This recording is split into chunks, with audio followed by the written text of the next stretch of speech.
My head a little bit, and I finally got a better look at it, and ended up being like a tiny little red light.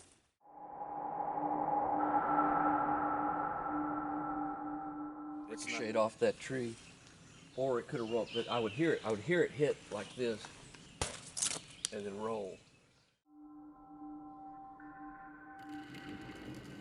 Moving diagonally, and I heard a bunch of crashing through the woods behind the fence.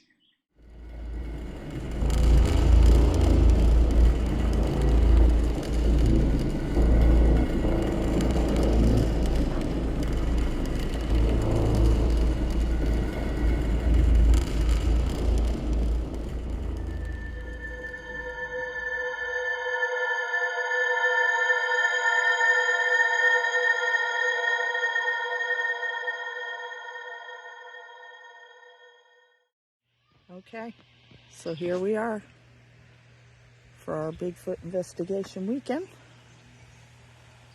We get this pavilion for the weekend. That's Evan's tent over there. So far it's just he and I. And then there's my trailer. Plugged in, air conditioning going. I've got a little fridge in there. Pretty nice.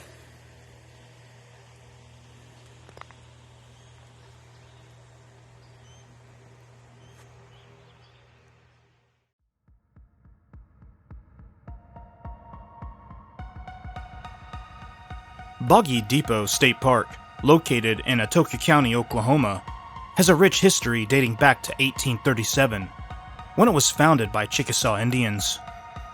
Boggy Depot was established as a trading center on the Texas Road and the Butterfield Overland Mail Route between Missouri and San Francisco. Boggy Depot has a powerful Native American significance. The town was situated in the Choctaw Nation and served as the location of the first Chickasaw agency in the West. It also temporarily served as the capital of the Choctaw Nation from 1858 to 1860. During the Civil War, Boggy Depot housed the principal Confederate supply depot in Indian Territory. The Missouri, Kansas, and Texas Railway bypassed Boggy Depot in 1872, leading to a decline in the town's importance. The town was eventually replaced by Atoka as the chief city in the area. Today, little remains of the original town except for a few stone foundations and the cemetery, where notable figures like Choctaw, Chief Allen Wright, and Reverend Cyrus Kingsbury are buried. The park is currently managed by the Chickasaw Nation and features a fishing lake, nature trail, baseball diamond, playground, and picnic areas.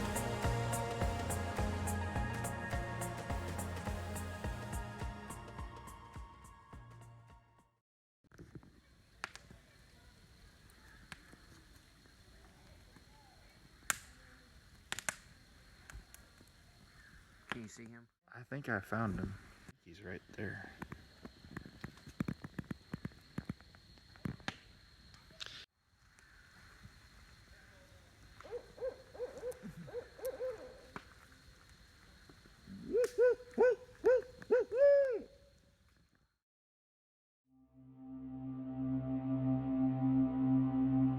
Back deep in the heart of Oklahoma, where the forests are dense and the wildlife is abundant, lies a region shrouded in mystery and intrigue. Boggy Depot Park and the town of Atoka have been at the center of a phenomenon that has captivated the imagination of many: Bigfoot sightings. Class A reports from the area that we found on the BFRO website for Atoka County, and they're both here near the park. One was a sighting just up the road here along Clear Boggy Creek, and then also a more recent sighting from about 2016-17, I think, was at a farm just outside the park here. It was during the summer, where some teenage boys saw one in a watermelon patch eating the watermelons. So there's definitely lots of stories, local stories. They even have a local name for it called the Boggy Depot Monster. In 2006, 13-year-old Morgan Watley and her 12-year-old brother Garrett had a terrifying encounter. While riding four-wheelers near Clear Boggy Creek, they saw a strange creature on the other side. Morgan's description of the creature would match future sightings in the area.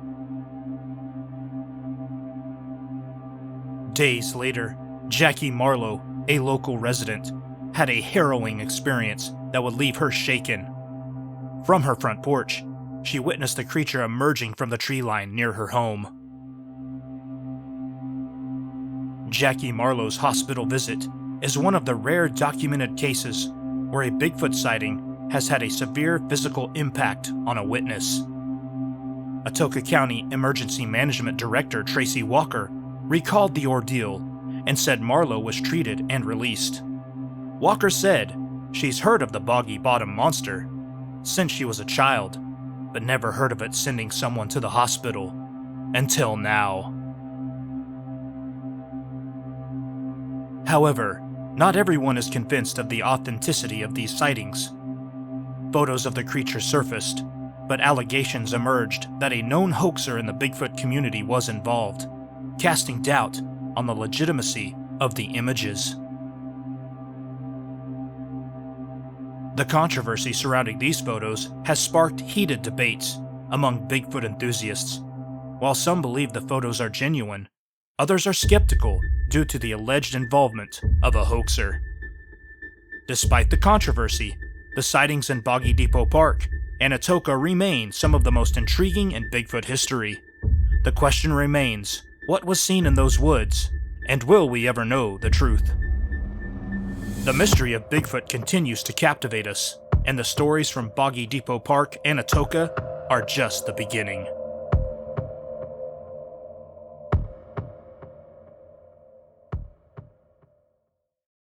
Back probably starting around 2009, friends live not too far from here, so we come over here and kind of hang out during the day, some out at night, walk down the trails down to the little lake.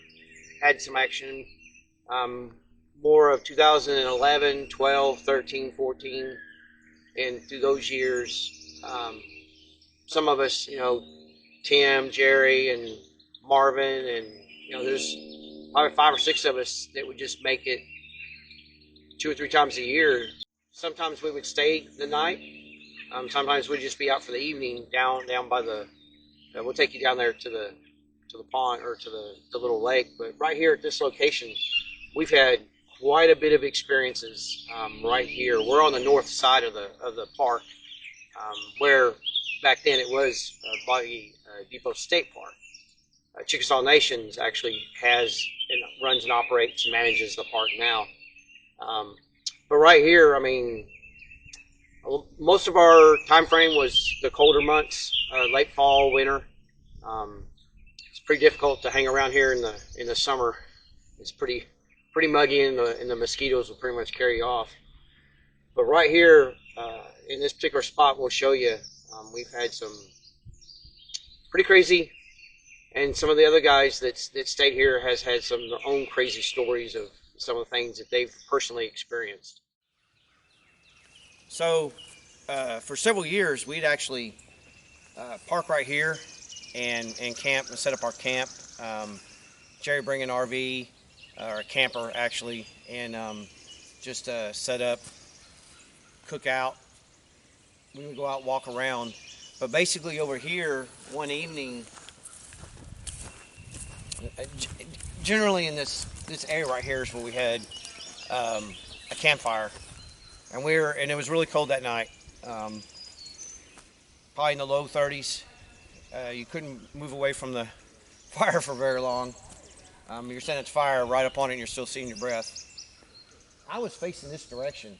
Now, everything looks a little bit different. It's a lot more grown up. There's a lot more dense foliage and ground clutter and everything that it was those years ago. So we're sitting there talking, and I was looking kind of straight ahead off into the dark, and I kept seeing every now and then a little glimpse of a little red, like almost like a glitter, like a little red speckle or something in the woods, and I was trying to concentrate on it. And finally, I kind of moved my head a little bit, and I finally got a better look at it, and it being like a tiny little red light. And most everybody knows that's named eyeshine. So the more I sat there and was staring at it, I could see both eyes every now and then, because there was some foliage between some low-hanging branches between where I believe it was he and our campfire. And somebody was asking me a question, I wasn't answering them, and they finally said, "Hey, you're listening to us?" I said, "No, I'm watching some eyeshine." Right back in there, well, everybody diverted their attention that direction, and where the eyes were, you saw stand up. The eyes stand up, spin, and take off. And one of the guys in the group jumped up and took off running into the woods right behind him. And we had a handheld thermal, and we were checking the area, and we found a spot where a log was. It's not there anymore, but basically it was just straight back in there, probably about 10 yards. And while he was kind of scanning the area with the thermal, he came across that log, and there was a spot where it looked, a heat signature on it looked like two butt cheeks were sitting on the log. So he or she been there watching us for a while. Been there for a while, because it was a good almost half hour. I kept seeing what I was catching glimpses of eyeshine until I actually got a good look at it. So we've had a few things thrown into our little camp area on some other occasions. Small branches and a few rocks to land behind us. You'll hear the thud. Post acorn, the fall time frame where things have stopped falling out of the trees and there's nothing really much in the trees anymore. So we can eliminate things falling out of the tree of a heavy nature, and usually pretty consistent with stuff being thrown into a particular area. So that's another one of our methods of understanding it ain't something just falling out of a tree, because if it just keeps falling out of the tree at that exact same spot every time, then there's something else going on.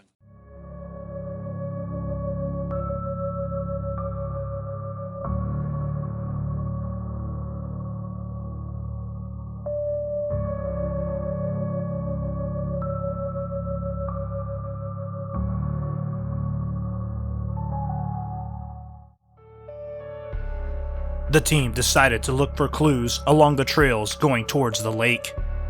The team thought it would be best to split up into two separate groups to cover more ground.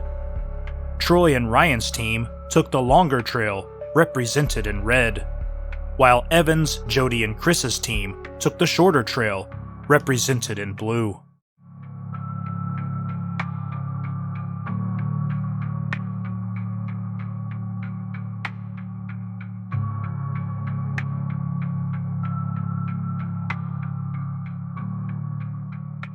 Working our way around. Like I say, we're on the back side of that little lake, and we're going to work our way back around this direction, come back down here to meet up with them. This is the dam to it, so the picnic table is right there. So we're basically halfway.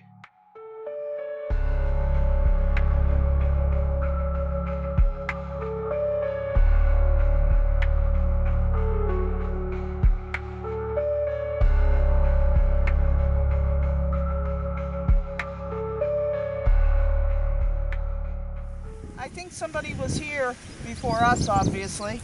I think they thought that was a track, and they were using that stick to measure it.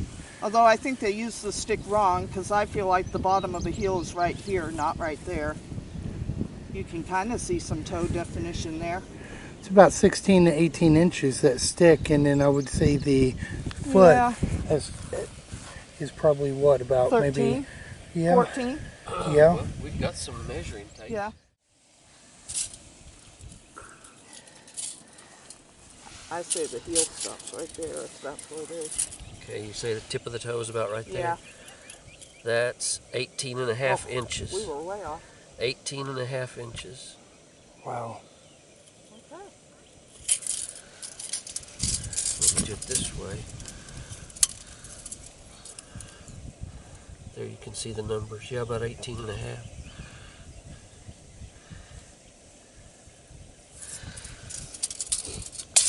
It could have been that it was coming down slope and it was so wet that it slid since it was so heavy. True. Yeah.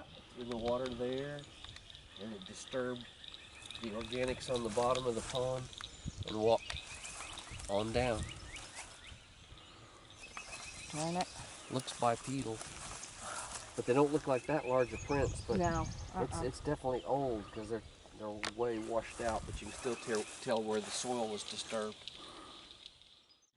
Evans, Chris, and I just heard a wood knock over in this area just one time. Oh, nope, there it goes again. So it looks like Troy and Ryan just came out of the trailhead where we heard the wood knock, so it was probably them. So we're at the spot where Troy and I were walking on this back trail to the lake, and this is the point where we heard what we thought was clapping. And your group heard what? A single knock. And you guys were at the lake at that time. Correct. Yeah, Okay. pretty much straight ahead. And so Troy did 3 claps back. We heard that, and that's when we thought, oh, that was just Troy and Ryan. Yeah. So we dismissed the wood knock because we thought you guys did it. But then when we talked to you, you said, no, you told us about the clapping. Yeah. So the wood knock was done by something else. We went to bed about 10 p.m. We were going to, the group that was here, we were going to get a couple hours sleep. And then when our other member got here about midnight or 1, we were going to get up and then do some field activities. So went into my tent about 10, and even before I laid on my cot, stuff started hitting the back of my tent, just that one side of the tent. There was some small stuff falling out of the trees here on the top of the tent, and I'm used to that. But this was rocks hitting the back, small rocks hitting the back side of the tent, the side of my tent that's facing the woods back here. So it was just, I would hear a rock hit the side of the tent, roll down the tent, and then roll across the ground. Then I heard 2 other rocks being thrown, and they hit the tree behind my tent, and they were thrown with a little more velocity. So by about 11, I got tired of listening to the rocks being thrown and just went ahead and got up and came back up to the pavilion. Then we did some activities, and about 2 a.m. then we all decided to crash for the night, go back to our tents. So again, as soon as I got settled in the tent, the rocks started coming in. And about 2:35 is when another 2 of our members who were in a tent just over here to the west of me, they were more close to the tree line, started having some activities happen, and they'll describe those. So it ended up where I just got up and slept in my truck, and they slept in their car because just it seemed like constant harassment.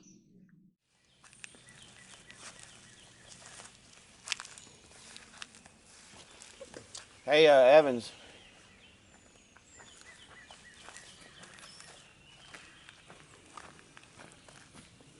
Just quick notice, that one's, see the dirt line? See the dirt line? Yep. We're in the ground. Yep. And in that spot, it's not Ricocheted off that tree, or it could have rolled. But I would hear it hit like this, and then roll, and then the 2 that hit the tree. I mean, you could tell they had been thrown with some force because they thumped off that tree. Well, if you look here, all these rocks are pressed to the ground. They belong. Yeah. They belong there. That one that we just had was laying on top of the ground that had been in the mud or been in the dirt for a while because it had the dirt mud stain on it. Okay, I had been asleep in my truck for I'd been trying to sleep. I don't think I got even an hour's worth of sleep last night. But, so I had been in the truck about 30 minutes or so, and one of our other members, Chris, came and knocked on my window, scared the crap out of me. He said he had been out of his car to go to the bathroom and noticed red eye shine from the tree line to the east of us. He wanted me to see it, so I brought my FLIR unit, and we walked down the road, and we could see the red eye shine, but I couldn't see anything on FLIR. There wasn't any heat signature on the FLIR, so we don't know where the red eye shine was coming from. But so it was just constant things happening all night long. Deep in the heart of Oklahoma's wilderness lies Boggy Depot Park, a haven for outdoor enthusiasts and Bigfoot enthusiasts alike. For the Native Oklahoma Bigfoot Research Organization, or NOBRO, this park has become a hotspot for paranormal activity. Charlotte was getting ready for bed when she noticed this track outside her tent. She said, "It's definitely older, but it's got me wondering if it could be the same creature that was making all the noise around Chris and I's campsite last night." What happened then, I heard the thing jump up over the fence, and I could hear the barbed wire move back and forth, and you could hear it jump and land on the ground. Charlotte had her air mattress right there on that side, and it just started sniffing really loud and just kept it up and would not move. Kept it up, kept it up, kept it up. Went over to Charlotte. She started praying. She was saying, "Get out of here." Thing was still there. Last night, Chris and Charlotte had something walk around their tent, and they heard sniffing noises, and it startled them, and they woke up very frightened, confused, and so they actually had an audio recorder going inside their tent. And so we've been playing with the audio. This is Chris right here saying AD. He's playing mind games with whoever's outside the tent. Then we have 1, 2, 3, and then maybe a fourth fainter possible sniff. We're going to play it back and listen. It might be a sniff, it might be something else, but let's take a listen. AD!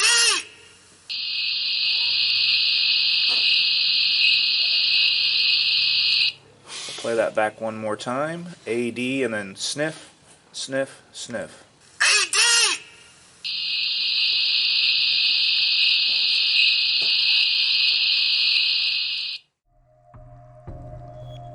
This behavior seems to be a pattern for Bigfoot encounters. Evans Bailey, another NOBRO member, experienced similar activity during a campout at Fort Gibson Lake at the Sequoia Bay State Park. It was 1:16. Something was standing here at the corner of the tent and was breathing hard. But when I heard it running up, but it sounded like it was quadrupedal. It wasn't heavy steps. It was light steps like it was running. But it stood here at the corner of the tent and it was breathing hard. But it wasn't panting. It wasn't panting like a dog. At first I thought, well, it must be a coyote. But it was standing here at the corner of the tent and it was breathing hard. It was like. But that's not all. During the previous NOBRO campout at Boggy Depot Park on November 6th, 2022, something attempted to open a Dutch oven pan in the pavilion. You can hear the lid rattling over and over on Evan's audio recording. Whatever it was trying to get the leftover chicken and dumplings left out on the grill.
The NOBRO team decided to recreate the event by leaving out Jody's leftover chili on the same grill.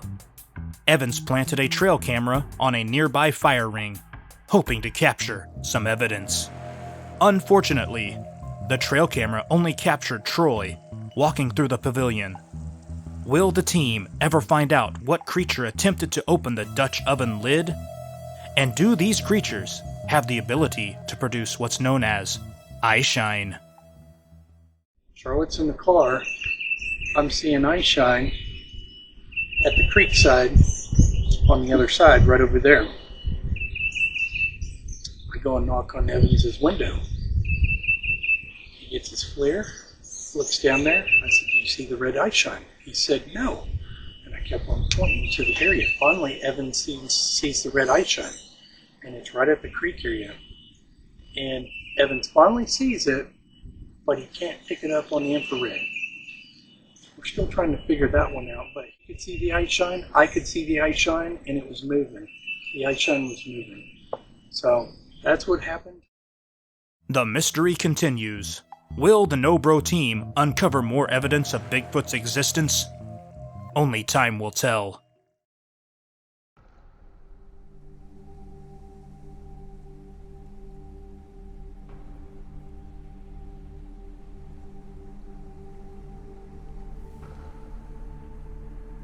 After further analysis, the NOBRO team concluded that the sniffing noises were inaudible from Chris's recording.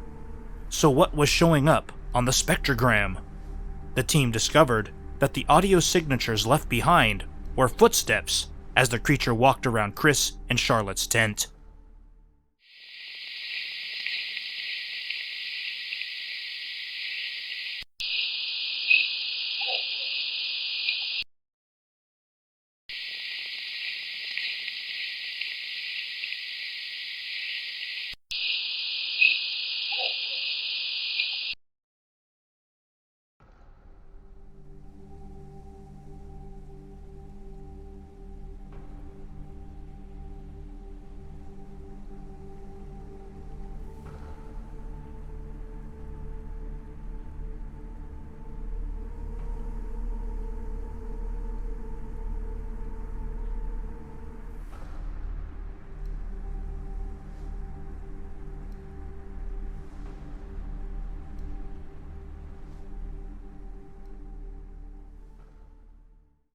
Fling it. Well, I don't fling it. Well, I don't fling it. Well, I don't fling it. Alright, point to it one more time. Right here, the heel, maybe, comes around, the toes, and back around, but that's an awful small heel. And this is just really close to our campsite. Yeah. Jody just found this. Getting ready to go on our Sunday morning walk. Come look at this. If it's anything at all, it's a really small heel, but it just caught my eye here in the, see it? Yeah. If you look at it this way, it does look like a footprint. Yeah. Well, it's not very big. It'd just be a juvenile, but that. No, there's the big toe right there. Oh, I'm not looking at that one. I was looking at this one. That's the heel. Yes, because that would be the mid-tarsal break. Yeah. Good job. People think that there's two prints in one, but in actuality, if you really look at it, it's a big print. You might be right. Because that's kind of the way. I totally wasn't looking at that. Right here? Yeah, to about right there. 17. Wow. Okay. Measure the width. 8. 17 by 8. Wow. I did it across, I guess. It is the last day of the investigation. The NOBRO team went on one final hike. Jody and Charlotte discovered an older track. The team took measurements and also a 3D scan of the track, because part of their responsibility as researchers is to record evidence and pass along their findings. With the rock throwing, the footsteps, the sniffing around the tent at night, and the older tracks found, Boggy Depot continues to be a hotspot for the Native Oklahoma Bigfoot Research Organization, and they will continue to investigate this area in the future.